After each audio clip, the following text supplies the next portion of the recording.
Good morning. I'm on the way to the range to shoot my Makarov. I did a video the other day. I'm going to have a follow-up to it pretty soon, but I did one of what I considered 5 really good top-of-the-line concealed carry weapons. One of them that I mentioned, and I'm going to check this, make sure that it's clear, was the Makarov and the different variants. This one, I believe, is a Bulgarian. They have them from several countries. I know they have them obviously from Russia. I know China has some. There are several countries that have them, and they're all produced, maybe varying quality, but they're all produced in pretty much the same configuration. That brought me several emails that, some guys said, well, of course it's a great gun. It's, a combat weapon in a lot of states. Other guys said, man, it's just a cheap surplus junker. So I'm going to go out and shoot it. Like usual, it's just going to be quick combat type shooting, mostly 7 yards, maybe 10, nothing long range. I'm not interested in guns for the long range target shooting if I consider them to be a self-defense gun. I mean, there's no doubt there's a place for a target weapon, but and a long-range hunting weapon. But what I'm primarily concerned with is self-defense ranges. So I'm going to go to the range, shoot this a little, put a little quick video together. I'm going to try to keep it short. Come back on, give you my thoughts on this, and show you how it comes apart. It's a pretty simple gun to take apart, and I'll have some final thoughts. But anyway, I'll be back right after I get done at the range. All the shooting today will be done with the just the common brown bear and silver bear surplus ammo. I have some Hornady ammo, but I don't really plan on using it because this is mostly for me going to be just a target practice and plinking gun. So I'm out here just to check the reliability and make sure this thing is what I would call combat accurate, not necessarily target accurate.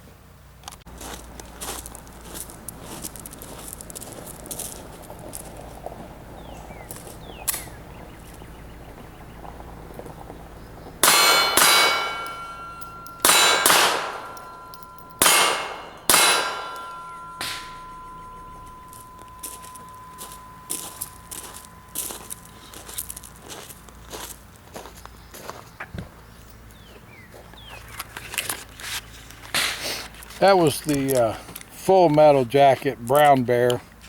Now I'm going to run 6 of the hollow point silver bear through.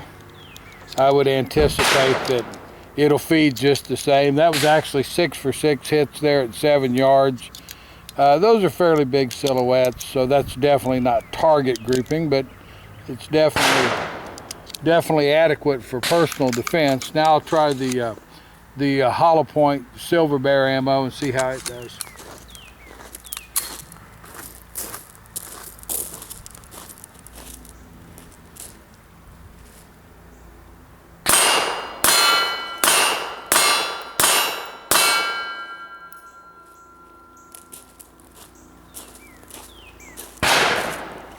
That was 6 for 6, and no feeding problems there either.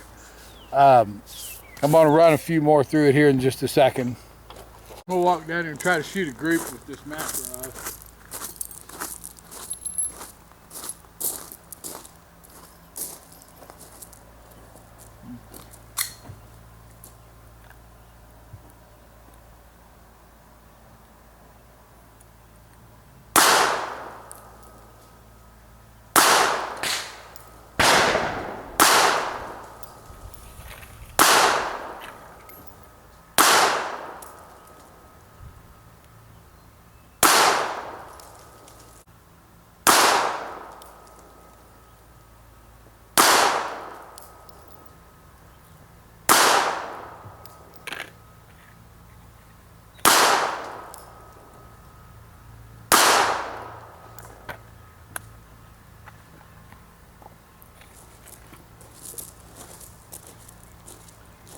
Another one that's not too bad, but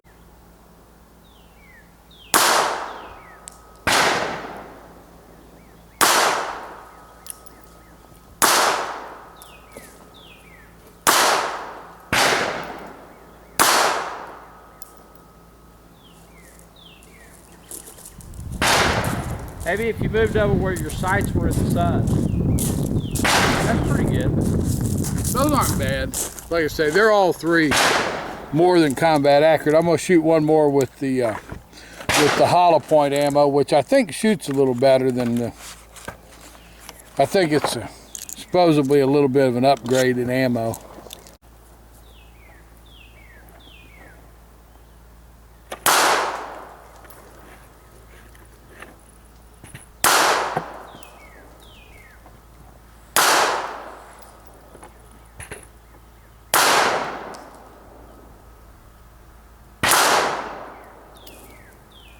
That tightened it up. It did help a little being over in the sun. It is a small blade. But anyway, I'm gonna walk down there real fast. Okay.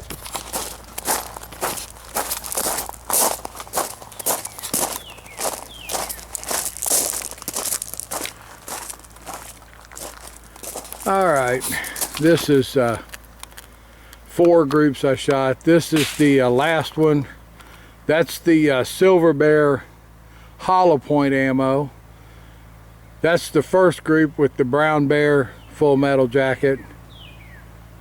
The second group with the Brown Bear full metal jacket. And the third group with the Brown Bear full metal jacket. They all string just a little bit. But some of that I'm sure is my shooting, the real fine sight blade that's on it. And just, you know, the fact that I'm not used to the gun yet, but actually the trigger on that gun is very nice. So anyway, I'm going to practice with it a little bit more, see if I can get a little bit better group with it.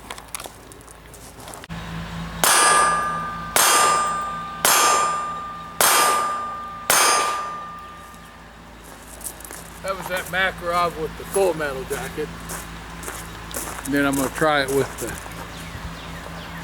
hollow point and see. Seems to be a very reliable gun. I've never heard anything else but that about them. Supposedly, guys complain on those that the recoil hurts you a little bit, but I've never noticed it. Boy, I can't tell it.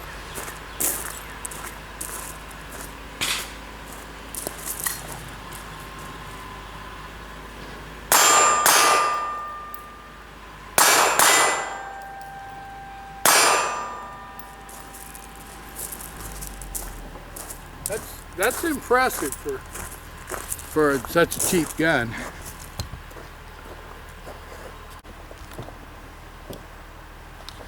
I've got a mixed magazine there of hollow point and round nose. That's one of my favorites for reliability.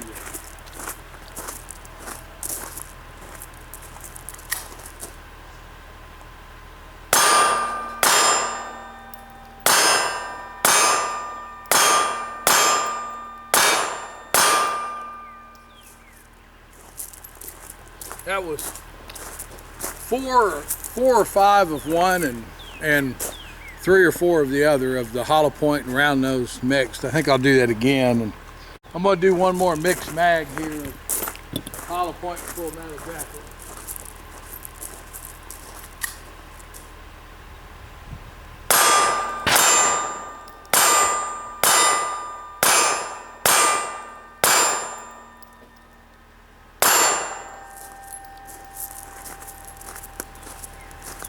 That was 16 rounds of mixed, and I mean it, like I say, it's feeding them all. Greg has the Russian Mikhail in Makarov, but it's chambered in 380 auto. It's the commercial gun. So I'm going to shoot one group with it and see what kind of a group it turns in, but it'll be the first time I shot it, so it may not be a real fair test.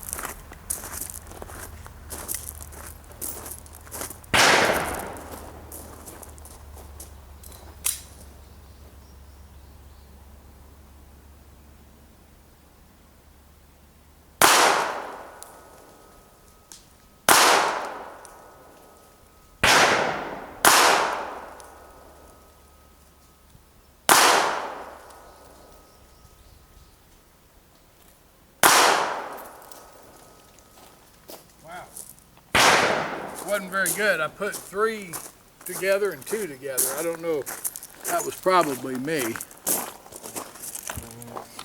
Take the camera down there. I think this might have had more to do with me, and those small sights, I don't have particularly great eyesight, and I don't know if that was it or what, but anyway, that's the group right there. And like I say, it's not bad, but it's definitely in 2 groups, 3 in one and 2 in the other. Still, they're all within a couple of inches at 7 yards. I mean, that's not bad, but I mean, that one was a little better with the 9 Makarov ammo, but then that was also the 4th group I shot with that, and the 1st group with that. But anyway, like I say, all together, I think these guns are amazingly accurate and very reliable for the money you spend on them. Okay, I'm back. The gun is clear, and as you can see, it's more than combat capable. It's a very combat accurate firearm. It's very reliable. I shot not only the Silver Bear hollow point ammo, which even though it's kind of a surplus ammo, it has a massive hollow point, and I suspect that it's very, very capable of self-defense. It's not certainly not a premium ammo, but you can see it's a big nose, and functions very, very well on this gun. The round nose functioned fine. I even mixed a few magazines, and it mixed in batches of 2s and 3s. I didn't even know what was what. I just mixed it up and shot it. I never did have a failure to feed or any kind of a functioning problem with this all day long, which really shouldn't surprise a person since it is a military grade weapon, but at the low price you would expect that it wouldn't be the greatest. I'm going to I'm not the most familiar with this gun, but I'm going to try to take it apart for you. It's like most of the European combat guns, it's not particularly complicated. The first thing you would do obviously is make sure that it's clear. Then this gun has a trigger guard that comes down, and most people just hang it a little bit over to the side, and that keeps it down. And then all you have to do with this gun is slide the slide back and just lift it off. And the recoil spring has a big end and a little end. The little end goes in and kind of is tight. The other end of it's, as you can see, is pretty loose, but the end that goes in first is somewhat tight. That's really about all you have to do. You can get to most anything on the gun. Pull the grip off and you can pretty much see all of the moving stuff in the lower part of it. If you want to take the firing pin out of it, it's not a particularly difficult gun to disassemble on that either, but I generally don't do that. I usually use a spray cleaner, degreaser type solvent. Actually, I use it's an automobile brake cleaner and degreaser, and it just makes the stuff just run out horribly black until it comes clean. And then I usually will lubricate after that, because that degreaser takes every bit of the grease out. To reassemble this gun, you just insert it, line the barrel up, which is usually pretty easy. I had a little trouble there, but I mean, not much. And then the trigger guard just comes back over, drops down into its place, and the pistol's back together, ready to go. And like I say, that's really a pretty simple gun to clean and maintain. I think it's a somewhat attractive gun. You know, I wouldn't call it beautiful, but I certainly wouldn't call it ugly. I mean, I think it's a nice looking gun. It fits in the hand well. It's got enough weight to absorb the recoil. Would be a little heavy as my first choice of a concealed carry gun, but it has a very smooth trigger right there, which you know, I have, like I said, right now I actually have my thumb back here, even though I know the gun's clear, just, you know, just because I don't want to shoot a hole through my wall. But the only knock on it, I would say, if anything, is that it has very small sights and makes it a little difficult. I don't see particularly well. I'm homing in on 60. I got a little bit of time before I get there, but the you know, my eyes aren't what they used to be, and the sights are actually very, very small. But other than that, I mean, it's a really, really good gun, and I would certainly not feel in any way undergunned or like I was using some kind of budget equipment if this was the gun that I chose to carry or have in the house to defend myself. A lot of arguments could be made, you know, pro and con on the caliber, but the bottom line is I have always maintained any gun is better than no gun. Anyway, I appreciate you guys watching my videos. I'll try to get some more up. I'm going to try to keep them quick. And check out my holsters at fightemgear.com and shoot me some comments, feedbacks, whatever. I sure look forward to hearing from you. Thanks a lot.